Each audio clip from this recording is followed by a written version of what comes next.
Hi everyone, I wanted to do a quick video on cleansing.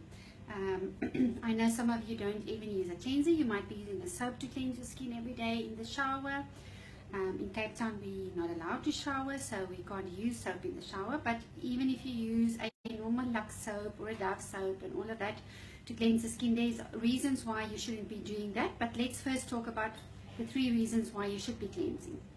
Obviously, your skin is covered in pollutants and viruses, bacteria, grime, dirt, everything that we are exposed to every day during the day. So we need to get rid of that by cleansing the skin. Okay, so we get different cleansers as well. We'll talk about that just now.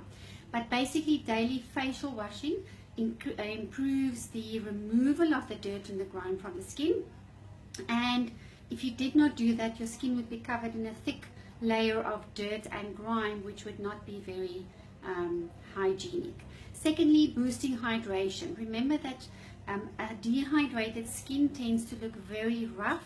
The skin is wrinkled in age, so if we cleanse the skin continually, we get rid of those dead skin cells and the grime and everything, and we apply our day cream after that, a good moisturizer. That means that our skin is going to be protected and our products can also penetrate better. It also helps to maintain the pH level of the skin.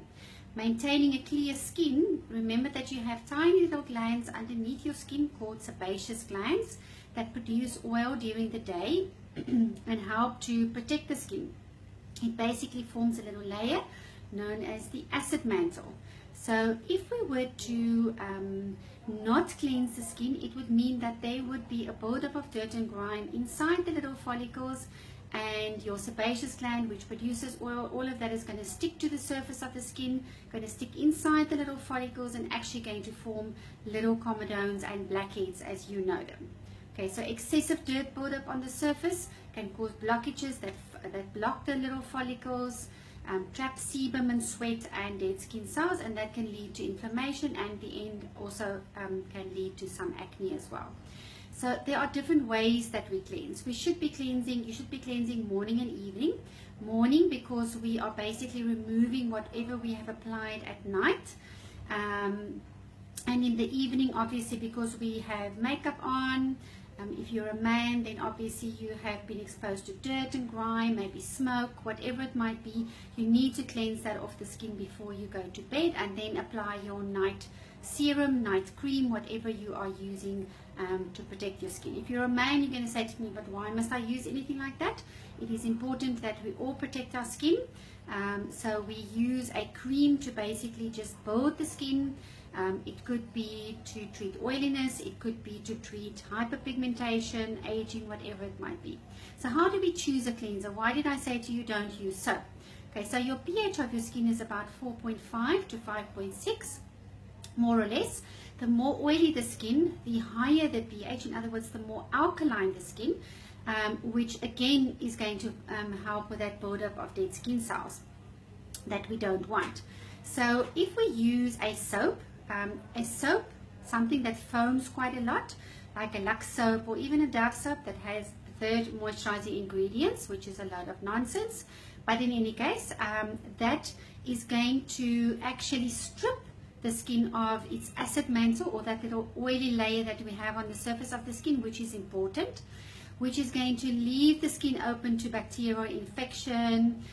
You might have that nice tight feeling. Some of you like that tight feeling. It's not a good thing to have, because it takes 5 to 6 hours for the skin to actually repair that acid mantle and to be able to protect it again. So we have different cleansers. You get a creamy cleanser, like for instance this one, which is more for a dry skin.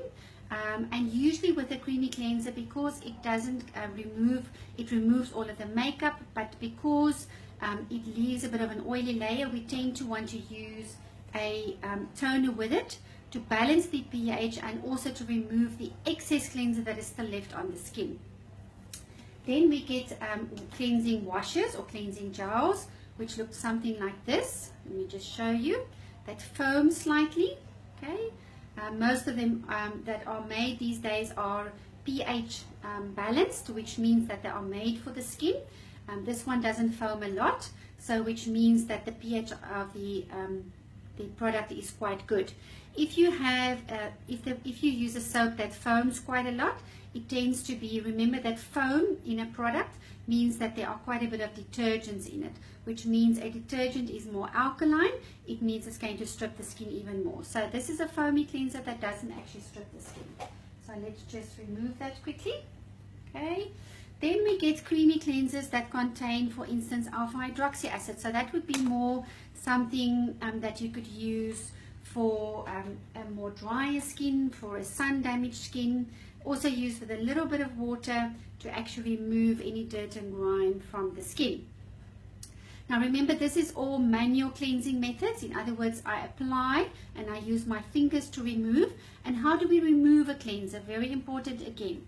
Some people believe that if you use cotton wool to remove, that's going to be more than enough. It is not enough, because a cotton wool is made not to really remove anything. It's more to apply.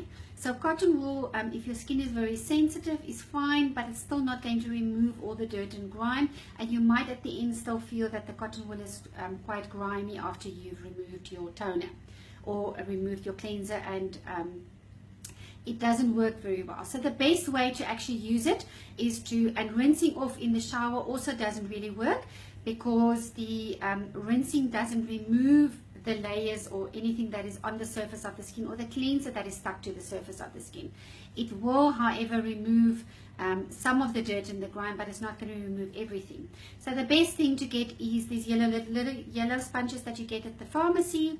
To use a baslappie, like we call it in Afrikaans. That works very well. Those are the things that we use to remove our cleansers. The other method that we can cleanse, we have little devices that we can use. We've got brush cleansers, which mean that it's a little device that has a brush at the front that we use with our cleanser to actually help with the cleansing process. And then we have the LumiSpa, an amazing little device with 7 benefits. 2 minutes. In Cape Town, you're not allowed to shower, but you just wet the little head and you apply to the surface of the skin. It has an amazing benefit even on the most sensitive skin. I did a demo on a client the other day on very sensitive skin. She's got rosacea and there was no activity on the skin whatsoever. So this is an amazing little device. It moves in 2 directions, one direction that side, other direction, which means the moving of the head is also going to be anti-aging and going to help with collagen and elastin formation. It will leave your skin feeling bright, slightly exfoliated, so great. It will leave the skin feeling a lot cleaner, and this is really an amazing device. Guys, you have to get yourself one of these. But cleansing at the end of the day is the most important. Doesn't matter how you do it, using a LumiSpa, using your hands, but you have to cleanse the skin, and preferably, as I said, not with the soap. So get yourself a good cleanser, one that is made for your skin, either for if you use a lot of makeup, or if you're a man, more a cleansing gel, maybe something that's a bit more foamy that you can use in the shower. So if you want to have more information on any of that, please let me know. Have an awesome day, and I hope that helps you a bit on cleansers. Bye.